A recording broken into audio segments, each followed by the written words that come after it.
Adiala jail में बानी PTI Imran Khan समेत दीगर कैदियों से मुलाकातों पर पाबंदी खत्म कर दी गई। पंजाब हुकूमत ने 12 मार्च को सिक्योरिटी खदशात के बायस बानी पीटीआई समेत दीगर कैदियों से मुलाकात पर 2 हफ्ते के लिए पाबंदी आयद कर दी थी, जो आज जुमेरात को ख़त्म कर दी गई है। अडियाला जेल के सुपरिटेंडेंट असद जावेद वड़ाइच ने पाबंदी के खात्मे की तस्दीक करते हुए कहा कि इमरान खान, शाह महमूद कुरैशी और परवेज़ इलाही समेत दीगर तमाम कैदी तयशुदा तरीक़ेकार के मुताबिक मुलाकातियों से मिल सकेंगे। वाज़ेह है कि 2 हफ्ते कबल CTT और पुलिस ने मुश्तरका कार्रवाई करके दौरान अडियाला जेल के करीब हमले की कोशिश नाकाम बनाते हुए तरबियत याफ्ता दहशतगर्दों को गिरफ्तार किया था।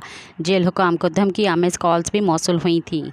मज़ीद ख़बरनि ऐं तफ़सीलात लाइ विज़िट कयो असांजी वेबसाइट www.awamiNewsHD.com ऐं ॾिसंदा रहो अवामी न्यूज़ HD।